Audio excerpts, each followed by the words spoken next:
Heavenly Father, thank you for every seat that's been filled here this evening. For each mind and heart that feels the presence of this virtual room, we thank you. Only you truly know what we're setting out to accomplish today. We have an idea of vision, hints and daily instructions. We have talents, abilities and time to work. However, only you can see in perfect detail the end of every beginning, every project, every season, every life. Nothing ever is in vain, for even mistakes and missteps are used to good. Your righteousness transcends all our efforts and understanding.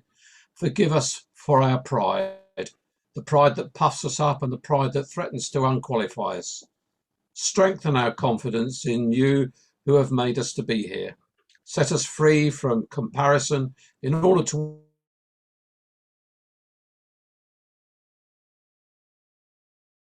work together and efficiently, as well as the lives of those we will encounter afterward.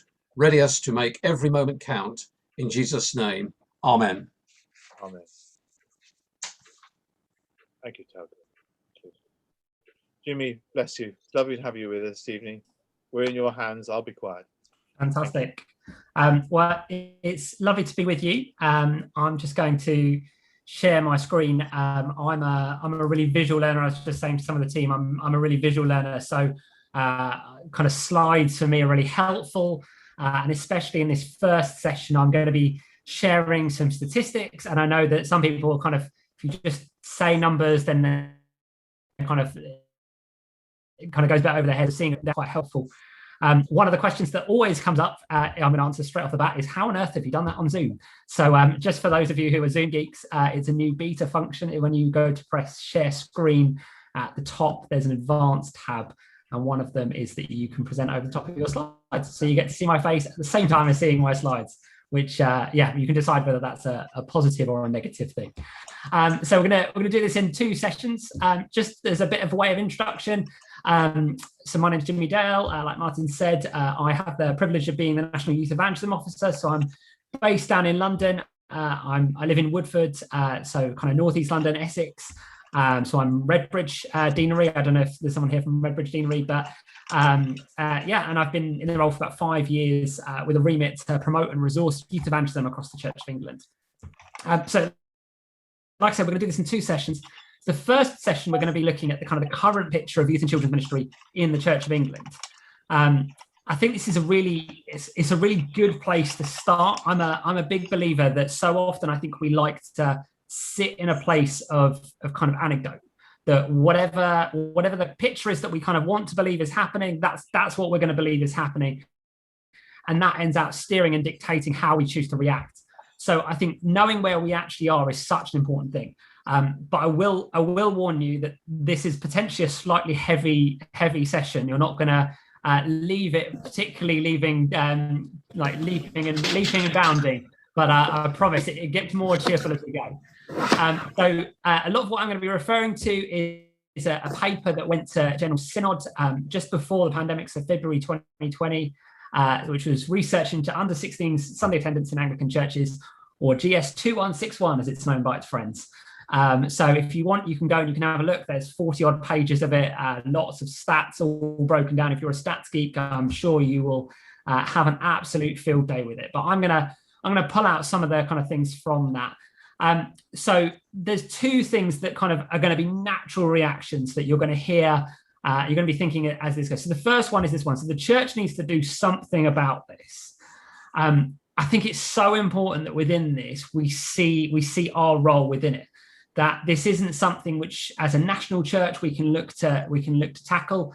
Not even at a diocesan level is it something which we can particularly look to tackle. That it needs to be tackled at every single level, right the way through to kind of parishioners in kind of the local churches.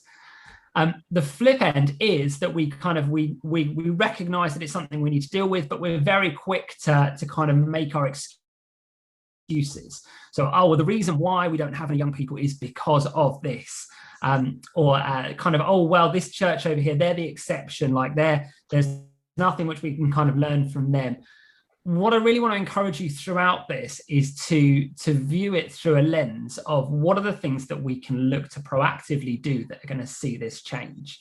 Some of the stuff today is going to be really applicable to you. Some of it's not. That's absolutely fine. But I really want to encourage you to try and lay down some of those kind of immediate kind of reactions that I think sometimes we come up against. So here's kind of a bit of a table that I'm going to kind of talk through.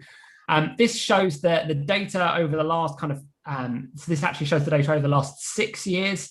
So the paper was published with the 2018 data. So some of the things that I'll talk about, we'll talk about 2018. That's just where Stats for Mission works a couple of years behind. But what you'll notice, the yellow bar there, that the Church of England is generally in decline. It's kind of 3 or 4% each year, which, I mean, is fairly horrific in itself, but for the purposes of this, it's fine. We'll make do with it. And if you look at the next row across the kind of adults, what you'll see is that for adults, we're kind of roughly in keeping with that. So kind of 3 or 4% each year, and kind of we've declined over that same time period, 14%, 15% overall, but 14% in adults. When you go to the next section over with children, so this is children is deemed as under 16s, what you find is that actually we're declining at a much sharper rate. So we're declining at 21% over the same time period. Some of those you'll see a really big sizable jump. So 7% decline in 2016, 8% decline in 2018. And actually the decline that we're seeing, it's not that there's an even distribution of young people. That actually what we're finding is that the young people are condensed into a kind of ever shrinking group of churches. So within it, we originally started looking at this data. We were trying to create a database of where there was, I'm just noticing in the questions that kind of we'll make all these slides available. So they're kind of, if you want to go through and dissect them afterwards, that's absolutely fine. But we were originally looking at kind of where there was things happening with young people. And one of the original assumptions was if you went to churches, somebody said, if you look at the stats submission and you find churches that have, say, 50 or more 0 to 16s, that might be a good place to start. But actually what we discovered was that if you look at churches that have 50 or more, there's really not very many of them. We'll come on to a slide about that in a minute. So we shuffle down to the next stage banding down, which is 25 or more, and that's kind of where we'll talk a little bit about 25 or more. That's where that banding has come from. It's not a magical figure, but what you'll see is that the number of churches in the Church of England that have 25 or more 0 to 16s is declining year on year. It's declined by 28% in the number of churches, to the degree that in 2019 there's only 898 churches out of 16,500 parishes who have got 25 or more 0 to 16s. Now, something I want to be really clear on with this is that it's really easy, especially with somebody talking to you with the title of youth, that we think of this as teenagers. And if this was the picture for teenagers, I'd actually be okay about it, but it's not. What we're talking about here is 0 to 16. So we're talking babies, we're talking toddlers, we're talking families. So yes, think teenagers, but think baptisms, think confirmations, think kind of, we're talking right the way through that spectrum. It's a big age banding. Like I said, when you look at this as a distribution, I'm aware at this stage my head's in the way of that one there. There we go, I'll lean across. But what you'll see is that there's a huge swathe of churches. So this is the 2018 data. So 38% of churches don't have any 0 to 16s whatsoever.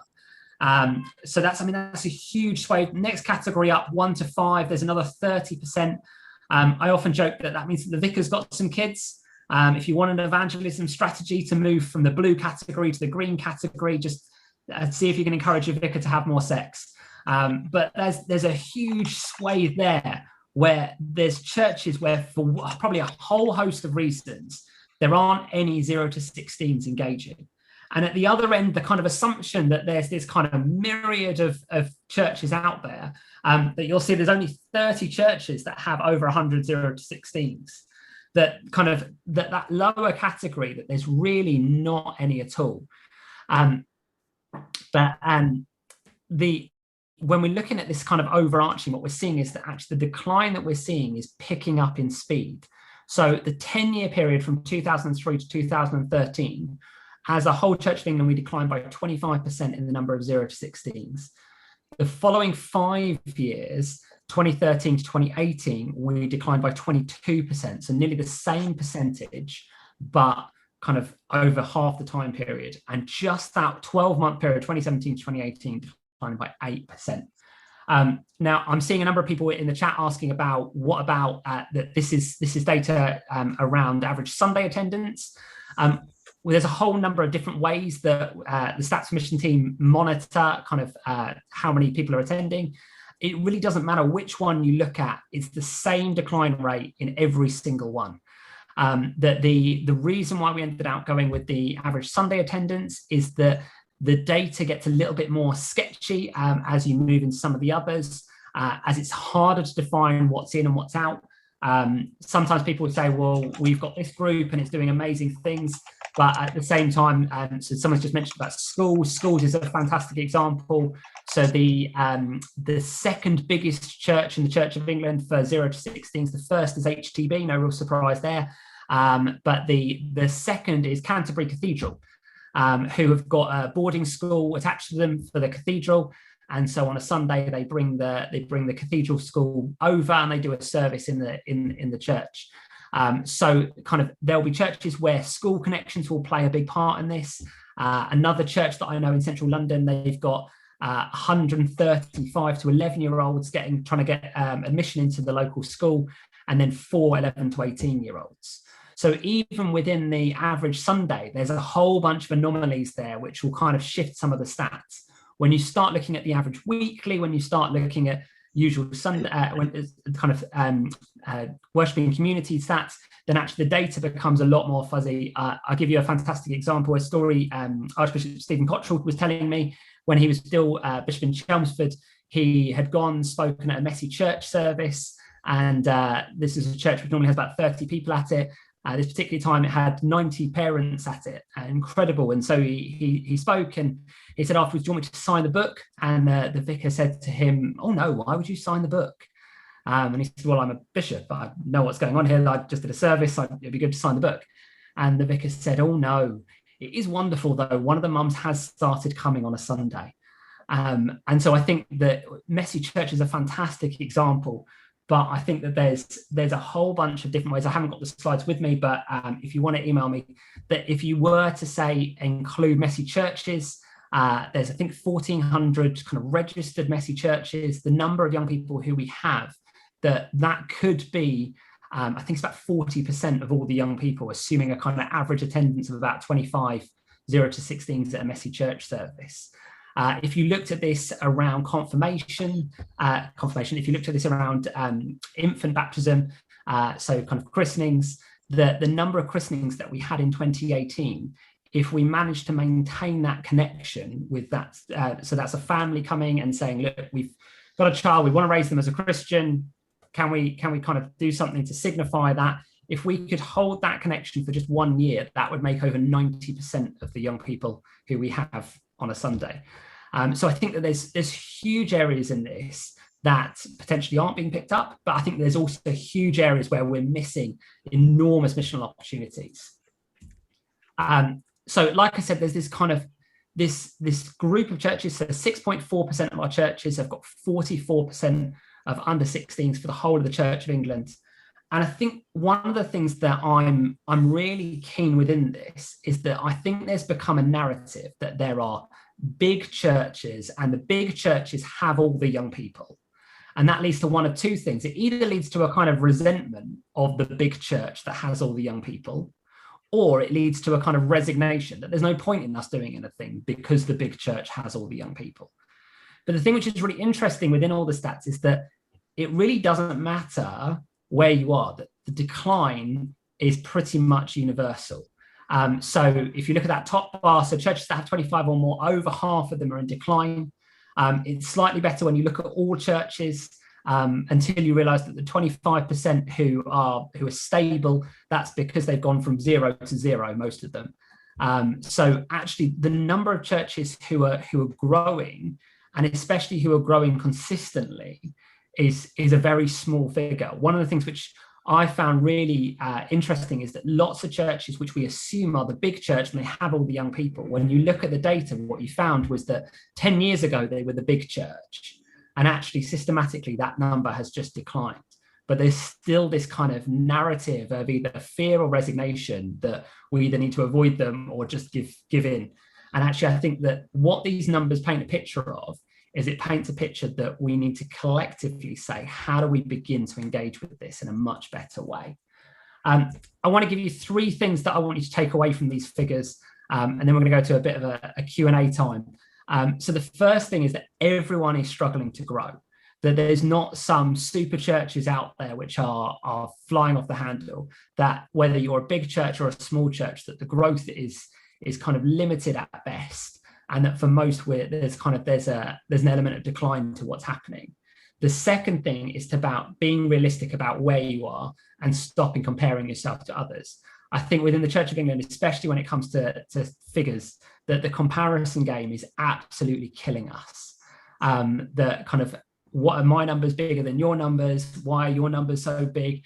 That actually, I think that there's a kind of, almost we need a kind of an honesty amnesty that, you know what, universally as a whole church, we're struggling around this area around how do we engage 0 to 16s? And how do we begin to look at how we do this? And in the second section, I'm going to give you some tips and ideas about how we can begin to start doing that, especially within a deanery structure. And the third thing is about asking yourself what you're willing to do to see growth happen. I've got a bit of an analogy that I use for this, because I think this is, for me, this is really, really helpful. I think in my mind, the Church of England breaks down into 3 parts. There's those who are doing something with children and young people. That's where we're going to set the bar. We're not talking employing a youth worker. We're talking doing something. And I think, kind of looking at the statistics, you're probably looking at about, 15% of churches who are doing something with 0 to 16s. You may well be in a church which is in that category, and that's fantastic. I think at the other end, you've got a whole bunch of other churches, probably 35, 40%, who don't have young people. And if they're really honest, they don't want young people. I've had vicars tell me, look, Jimmy, I'll be honest with you, I've got 30 old ladies, they pay the parish share. Why on earth would I risk changing things for some hypothetical teenagers?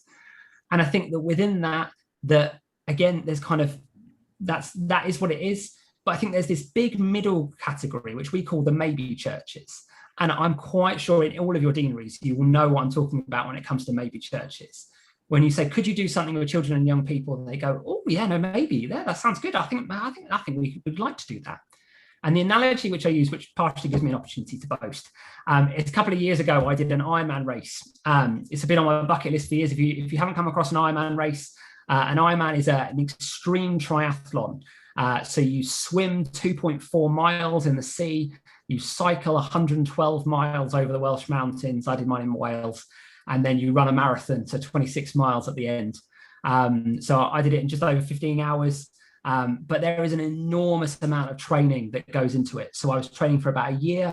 It's about 30 hours of training a week I was doing. So you're up at 4 a.m. to do cycle rides in the rain, and then go to work and come straight out of work, and you go into a swim session or a track session. And every weekend is given over to long rides and long runs. There's a joke in the Ironman world that if you get to the start line and you're still married, you didn't train hard enough.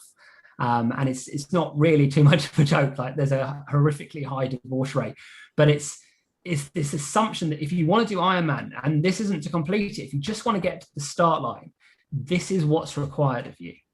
But I did that because I wanted to do Ironman. It's on the bucket list. It's something I want to do. Now, I also say I want to learn how to speak French. Genuinely, wholeheartedly believe I want to learn how to speak French. I am not committing 30 seconds a week to learning how to speak French, let alone 30 hours. If I committed 30 hours a week to learning how to speak French, I could speak French. And we're not talking years, we're talking months, maybe even weeks, and I'm fluent in French. So I can break it down and I can analyze it, and I can go, well, clearly in that case, I don't want to learn how to speak French. But something deep within me goes, no, I do want to learn how to speak French. It's genuinely a desire that I have. And the conclusion that I've come to is that actually what I want to have the ability to speak French. As long as I don't have to do anything, it doesn't cost me anything, I don't have to change anything. If I can click my fingers and suddenly I'm fluent in French, that is on my bucket list. That is what I want to do. And I think the problem is that I'm going to continue to communicate that as, oh, I'd love to learn how to speak French. It's a real passion of mine. And I think we've got a whole bunch of churches who say with all sincerity, with the genuine belief that they are telling you the truth, that, oh, we'd love to have young people in our church. It's a real passion of ours. It's on our mission statement. It's one of our real priorities in the church. We really want to see it. And my challenge is, and is it Ironman or is it French? Is it something where we're willing to say, whatever the cost, whatever it is that we need to do, I'll do it because I want to see children and young people come to my church?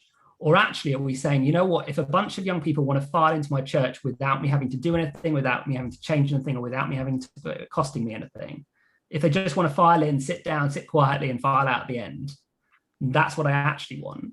Is that what we're saying?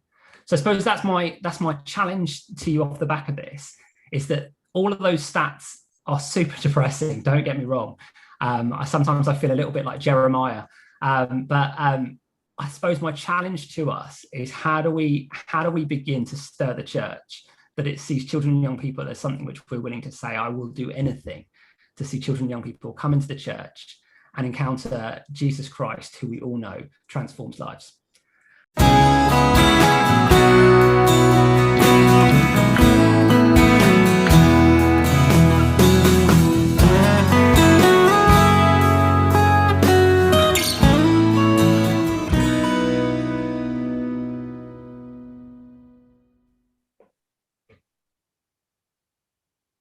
There we go.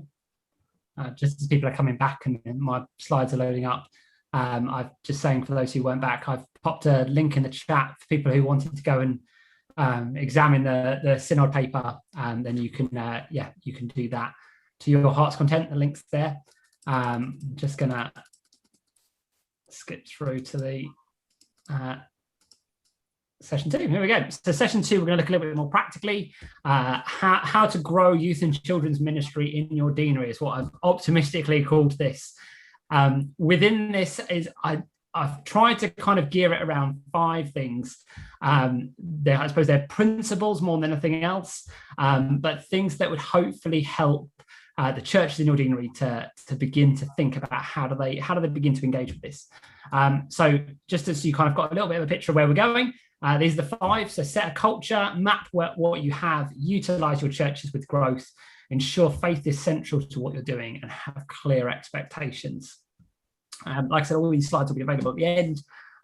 If you think of questions as we're going, pop them in the chat. Hopefully lots of what we talk about in this will kind of help flesh out some of the stuff that was coming out in the questions from the last session. So first one, set a culture. I think this is so key, setting a culture. I think that there's a whole bunch of things that we can be doing when it comes to children and young people, which we just totally overlook. So, I mean, I've suggested 4 here, which I think you can do this at a deanery level.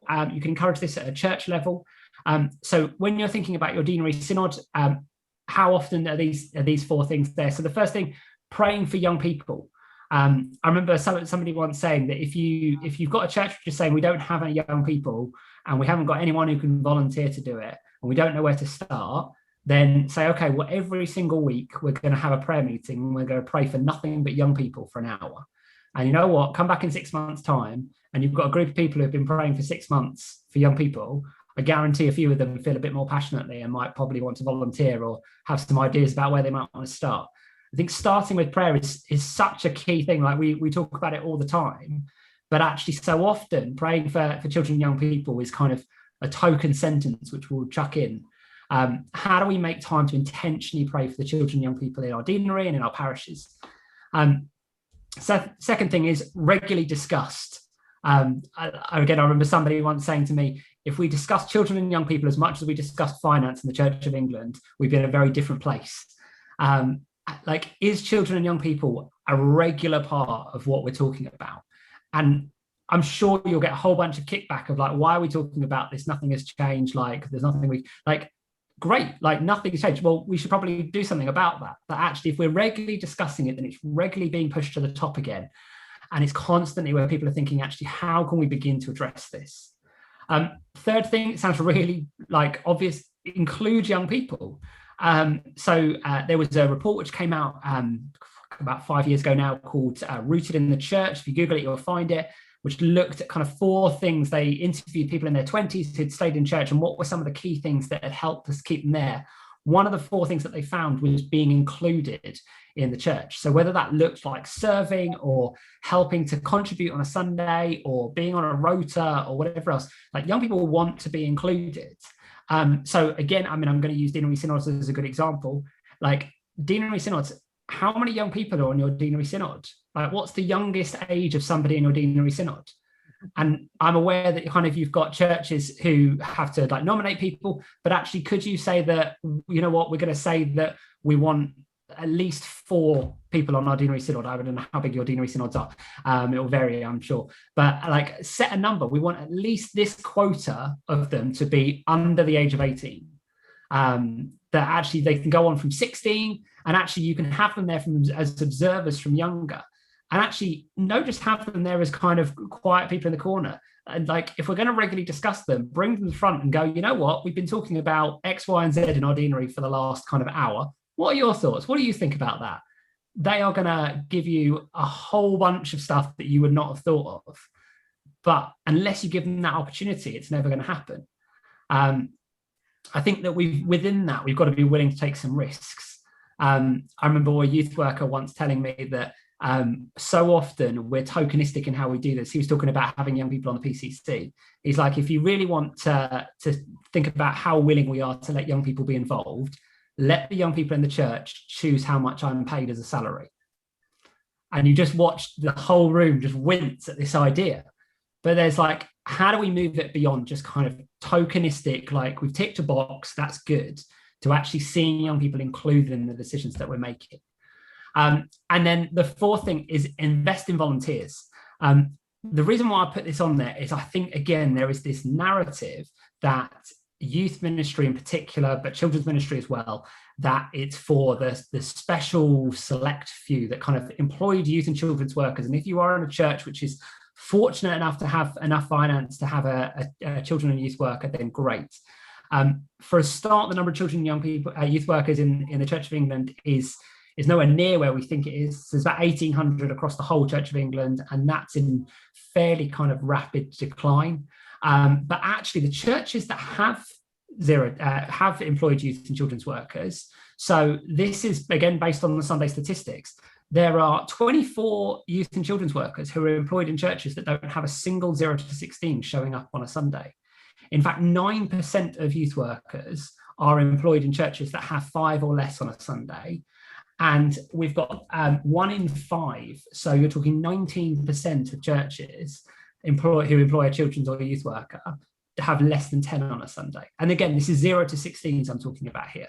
So if you have a narrative, which is the thing that is standing in our way is if we could employ a youth and children's worker, that would turn the tide. That would turn the tide. That would be the difference.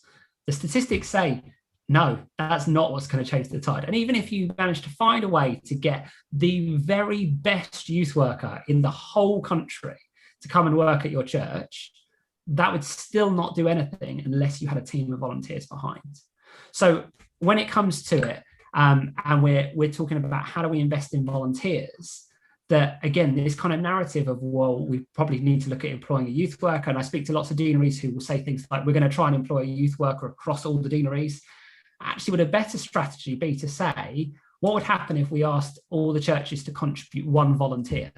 And actually, is there a way that we can invest in those volunteers and then do something together?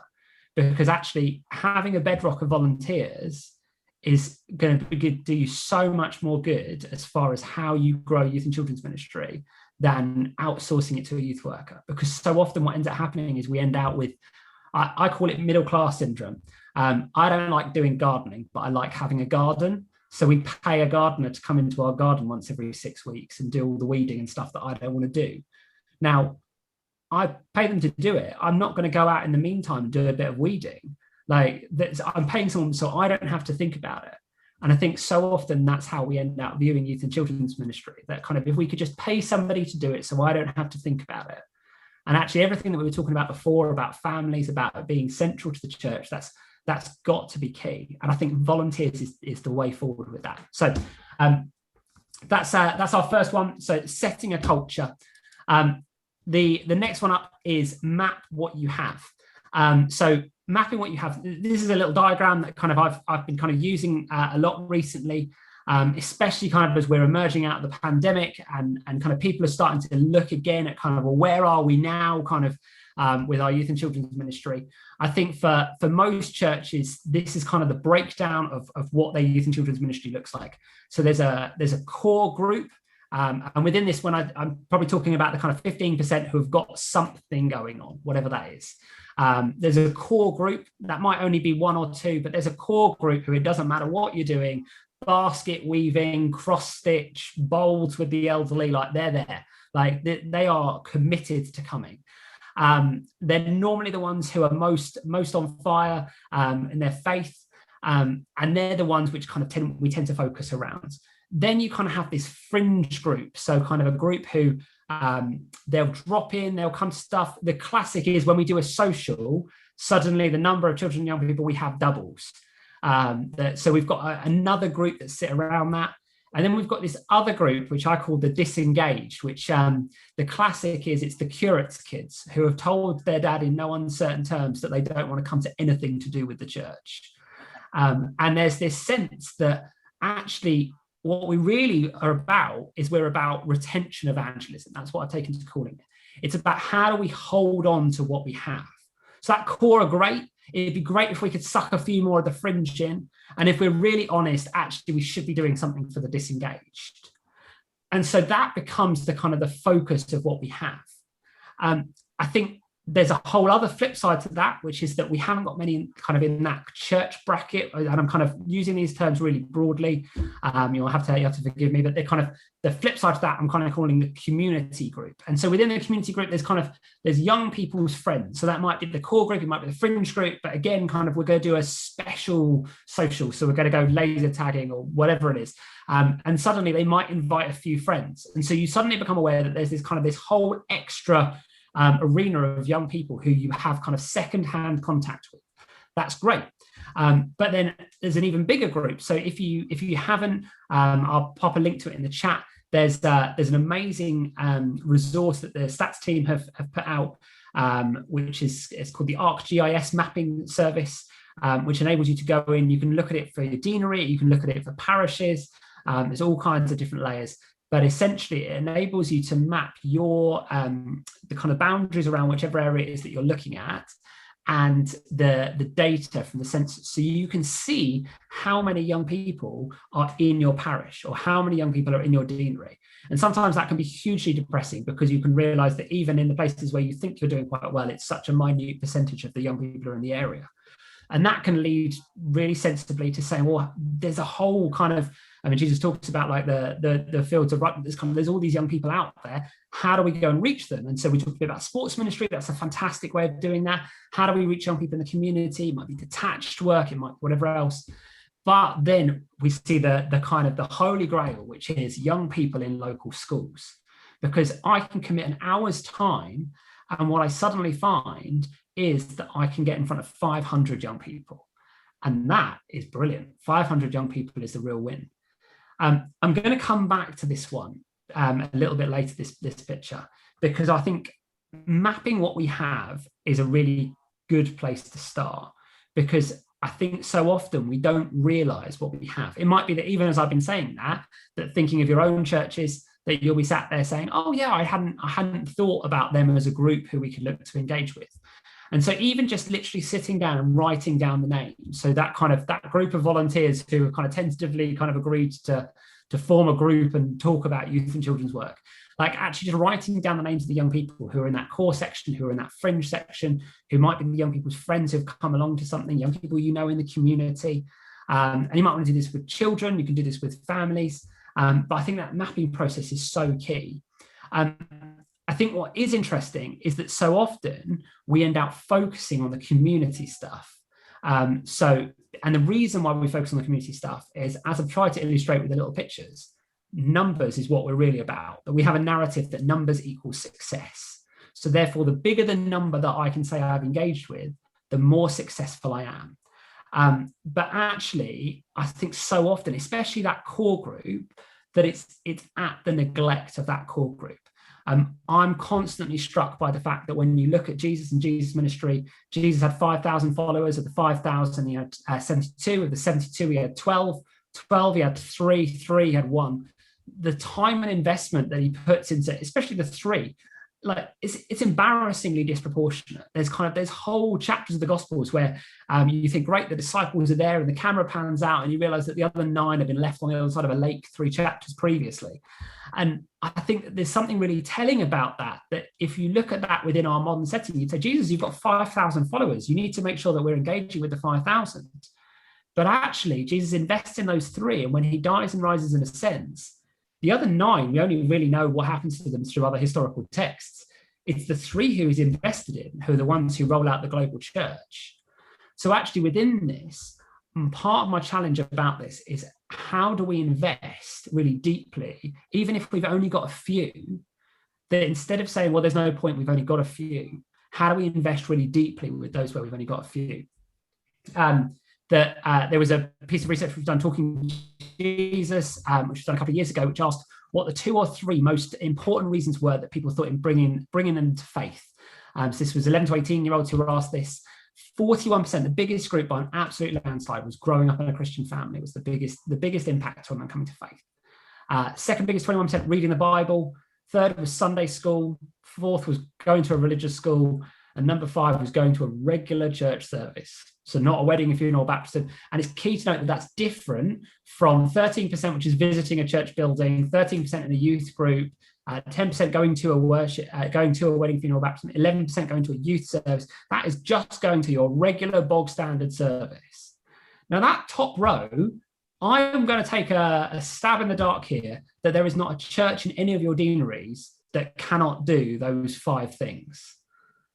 They all seem so old hat, but what we have in this piece of research is young people saying these are the most effective ways about seeing me become a Christian. And I think that so often we overlook them because we flip the other way. I will just pick up the 13% visiting a church building. So many vicars I speak to, the children from St. Peter's Primary School coming down for their year 6 visit. Oh, all right, let's get this over. Like, there's other statistics which basically say that 45% of children and young people don't know anybody who's an active Christian. Nobody, not their nan, not their next door neighbor, not the lollipop lady, nobody. Which means that when that group of 30 kids shows up at your church, you are the first Christian that they have ever come into contact with. And for 13% of young people, they say that is one of the 2 or 3 biggest reasons that they come to faith. Like, that's a huge evangelistic opportunity. So I was saying that this is kind of the first page. This second page, the thing which I find really interesting within this, is the stuff that so often we assume we need to do, the cool stuff, the things that young people want. So holiday clubs and camps and schools, missions and courses and stuff online and new forms of church. I always like to point out that you're as likely to say that these have been the 2 or 3 biggest reasons for you coming to faith as you are to say a dream or vision is the thing. So don't get me wrong, I love those things. I think that they are brilliant, but not at the neglect of these things. That if we've only got a few and actually we can do these things, how do we do these things really well?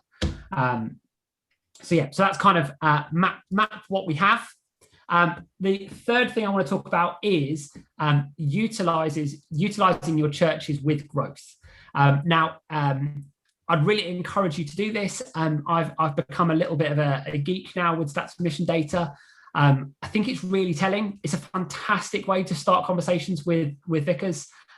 They tend to get very defensive to start with, and then when they realize that you've seen their numbers, suddenly they open up quite a lot. But what you'll find is that there probably is 1 or 2 churches in your deanery who have some young people. They've got something going on, and that is great. The problem is that all the other churches in the deanery probably view them as one big threat, who are just one step away from stealing all their children and young people who they may or may not hypothetically have. I think that they're our biggest asset. I want to tell you about in Oxford Diocese, there's something which the diocese has started doing in partnership with a church called St. Leonard's Church in Ensham. So St. Leonard's Church is a kind of fairly big church in a kind of market town, but their youth ministry is all geared through a sort of small group, cell group model. And they were doing it, and what they realized was that they they had probably out there about 70 young people coming along, and about 30 of those belonged to the church. They kind of came in one capacity or another, but all the rest of them came to other local churches. So Ollie, who's the youth worker there, what he started doing was going to other churches locally and saying, look, you've got 3 or 4 young people. How about you create a small group, a kind of a cell group for these guys? Every week we write the material, we'll send that to you. That's absolutely fine. Every month we do a social, we do a worship event together. That's great. In the summer we go away on a camp together. You can come on that. All the way through you're being resourced, but all the way through it's your young people, your leader, your church. So you hold the identity while being resourced. The thing which is really interesting is that Ollie said that a whole bunch of the church leaders came back to me and went, nah, can you just do it for me? And that's where that French versus Iron Man attitude comes out. But I would imagine that there's at least a couple of churches who actually that could be the catalyst that sees them say, you know what, I've got a few young people and I've got one person who isn't too confident, but they're willing to be a leader within this capacity. Actually, could that church, which has some young people, could they become, whether you want, whatever terminology you want to use for it, but could that become a resource to help them get something established? The flip side to that is, so this is a model from something called Search to Belong by Joseph Myers, which I think is really interesting. He talks about the different spaces that exist within youth ministry. It's equally true within churches, but kind of as an all-age thing. But the thing which is really interesting is that so often when we talk about children's and youth ministry, it all focuses around that kind of that social space. And the social space talks about being about availability. That's what we're shooting for. And what we really want is we want to get them to that. And then the aim is to work them up to the public space, to the celebration event. And that might be a Sunday morning service. That might be a camp in the summer, but there's a big pinnacle moment. And if we can get them to that, that will be the catalyst moment. The thing which I think so many churches have experienced during, especially the last 18 months, has been the power in moving down the circles, and how so often we neglect moving down these circles. That personal space, the kind of that small group type thing, that actually the amount of churches which had to move to a kind of small group model where they would have had kind of bigger groups to start with. And what they found was that kind of that core group of young people who they were sure were the ones who, like, oh, well, they're the vicar's kids. Of course they're kind of following Jesus. And suddenly they realized that there was nothing there. They were having to do kind of really basic kind of catechesis with them around kind of what is faith. But actually almost stepping it down below that. So kind of the 2 to 4 space, they call it the intimate space. So that might look kind of one of the terms which started to be used as pods, but kind of small groups is probably the easiest way to understand it. It might look like mentoring. It's a fantastic resource that's come out of Ireland called Walk With Me, which is an app that helps anybody to do mentoring with young people. But then finally that one space, the divine space, again, kind of, it's been simultaneously so exciting, but also so depressing, talking to young people and realizing quite how much we've neglected that. What does it look like for you to have that kind of personal disciplines of walking with Jesus? To be reading your Bible, to be praying, to be sharing your faith, whatever that looks like. The youth at my church, I help volunteer. I've talked more to them about personal disciplines over the last kind of 18 months than I think I have in the 15 years of doing youth ministry. I think within this, don't neglect the small stuff because we want the big visible stuff. That actually, I think there's ways we can do the smaller stuff, and I think we can do that supported by each other within that. I'm aware of time, so I'm going to kind of crack on to number 4. So number 4, ensure faith is central to what you're doing. We've kind of touched very briefly on this with the sports stuff. I'm a bit of a Simon Sinek fanboy. If you haven't read his book, Start With Why, read it. If you haven't got time to read it, watch the TED Talk. It's about 10 minutes long, but it will transform your thinking on this. He talks about these kind of 3 circles. So he talks about the fact that everybody knows what we do. Some people know how we do it. Very few know why we do it. And he says that the difference between good companies and great companies is that great companies start with why. They tell you the reason why they do what they do. Then they tell you how they do it, and then they tell you what they do. And I think so often we tell people what we do, and what we do is we need to do something with children and young people. We never really get to why we're doing it. But I think it's such a key question. And that kind of numbers equal success becomes the driver of why we want it. We want to see lots of young people because that will make us feel good about how we're doing as a church. I mentioned I was going to quote from this book, The End of Youth Ministry.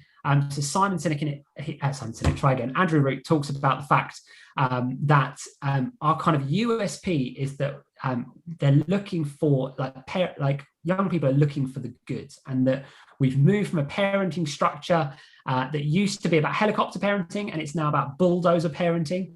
So it's about a parent saying, what is going to give my child the greatest good in their life, the biggest perceived good?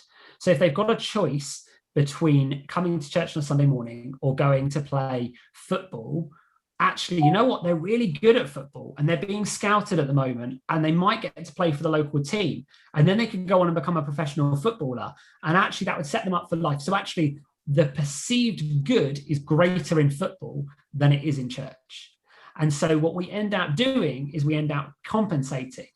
And we forget the fact that ultimately the good that we offer isn't our own personal good, but it's the good that is experienced in Jesus. So Andrew Root says, there's youth ministries for the good. For youth ministry to be about God, it must be about seeking and following the good. Youth ministry's aim, its why, is not just a good life. Every basketball camp, debate club, and computer club claims to deliver this. This kind of good life offers happiness, identity, and good life. It seeks to give young people visions and practices in which the point of life is to encounter and participate in the good. It aims for the good as an end, and it seeks an encounter with God as the source of the good. I really recommend reading that book. It's genuinely one of the best books I think I've ever read.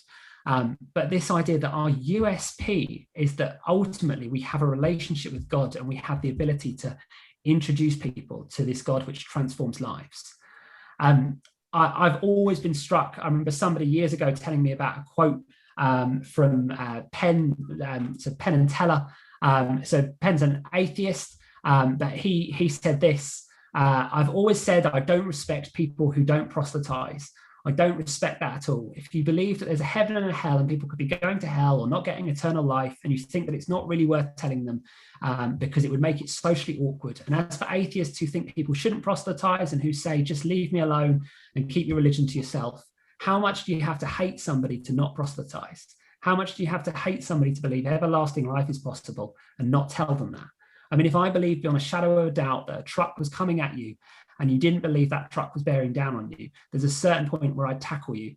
And this is more important than that. For me, that's one of those quotes that just gives me sleepless nights, that I think so often we've got caught in that idea of how can we be more fun? How can we be more glitzy? And we do that at the compromise of the why. How do we make sure that the reason why we do what we do is because we love Jesus and we want to see those young people encounter him too? Moving on to our final one. So number 5, have clear expectations. So I said we were going to kind of come back to this earlier. This idea about what we really want is we want to see young people in the core. That's kind of where we want. And so our logic is if we go to the schools, that's where we're going to see the biggest number of young people. And the hope is that we will see some of those young people transition to the core. That's the trajectory that we're hoping for with this. However, so often we don't see that materialize. And Archbishop Stephen Cottrell wrote a book a couple of years ago, like over a decade ago now, which again, I would really, really recommend going and getting a copy of. So From the Abundance of the Heart, Catholic Evangelism for All Christians. It's in this book, he basically talks about he's gearing it at the church. He always says he got fed up of talking to Anglo-Catholics who told him that they didn't do evangelism. So he wrote a book to say, this is why you should do evangelism.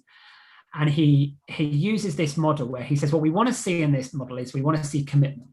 And so our logic is that the more contact we make, the more commitment we will see. And if we're not seeing commitment, then actually what we need to do is we need to make more contact. And you see this in our churches, that we'll spend endless amounts of energy doing more and more contact stuff in the hope that it will translate into people making commitments and coming on a Sunday.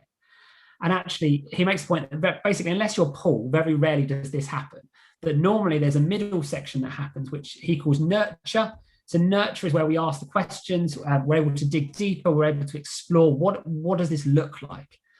And I think so often within that, the problem that we have is we have a kind of one-size-fits-all model. Within the nurture stuff, something which I found just incredibly helpful. So there's an organization called Fusion who do stuff with university students.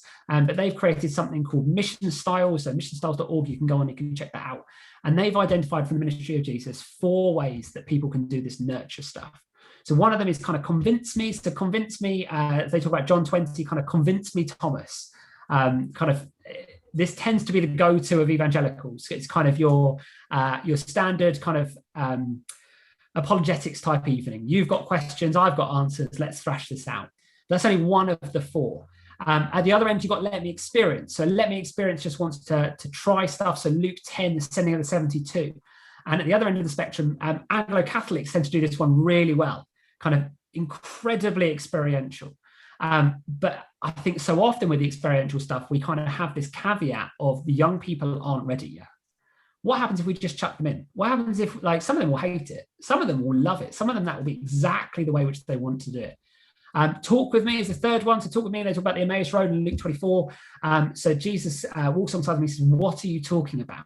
Now he knows what they're talking about, but essentially he's saying, what is going on in your lives? And how do I help you find where is Jesus at work in that? So that might look like mentoring, it might look like getting in alongside one-to-one type stuff. And then finally, show me. So show me person. So talk about John 8, feeding the 5,000, kind of practically feeding them. So that might be food banks or homeless shelters or whatever else. But you following Jesus makes a difference. Show me the difference that it makes. Now, I don't know if you've come across the Love Languages book.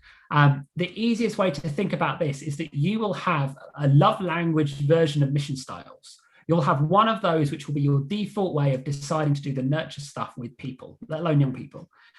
And the problem is that there is an assumption that that is the same way that the young people want to experience mission. So part of my challenge within this is how do we find a way where actually we're trying a whole bunch of different ways of doing nurture. I'm going to come back to this. So coming out of nurture, again, Stephen Cottrell talks about the fact that very rarely do people make an unprompted decision to make a commitment, whatever that looks like, whether that's confirmation classes, whether that looks like offering the opportunity to pray with somebody, whether that looks like standing up at a youth festival. How do we build in a rhythm that sees in a whole variety of different ways the ability for young people to make a commitment to follow Jesus? And then within that, so Kendra Casey Dean, who's an American youth theologian, she talks about barcode theology, that we just need to get the barcode on them, scan them into heaven, jobs are good, and you go sit in the waiting room, we're going to go out and make some more contact. That's really detrimental. That actually there's this whole section afterwards, which Stephen Cottrell calls growth. I always paraphrase it as, now I've said yes to Jesus, what have I actually said yes to?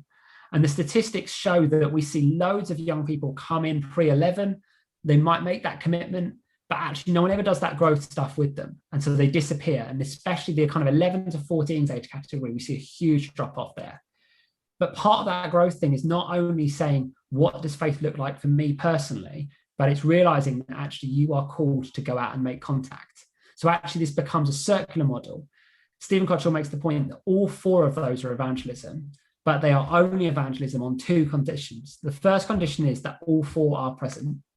And the second is that they work in conjunction with each other. So coming back to this and this idea of having clear expectations, I'm sure that for all of us, our prayer is that we would love to see the cause in our churches grow exponentially, but that's not going to happen unless you have a really clear expectation on how it's going to happen. And for me, that model from Stephen Cottrell was really helpful in thinking some of that through. So if you're going to go out and you're going to do schools ministry or sports ministry or whatever else, that's fantastic contact stuff. Where's the nurture space that's going to move to? And actually, it's not going to be that all the young people are going to move to the nurture space all simultaneously. It's not even that they're all going to move to the same nurture space. You might have to do a whole host of different nurture spaces. But you know what? We've got a whole church who we need to engage in seeing this as a priority. So finding ways where we can do this. Like so many young people I know who will talk about elderly ladies in churches who gave them time, who sat down next to them and asked them genuinely how their day was. Like that, so many who will say that was a pivotal point looking back, that actually that can be a fantastic nurture space. How are we finding ways to utilize that? So I'm aware that we've got about 10 minutes left, so I'm gonna finish up there. So we've got a bit of time for some questions.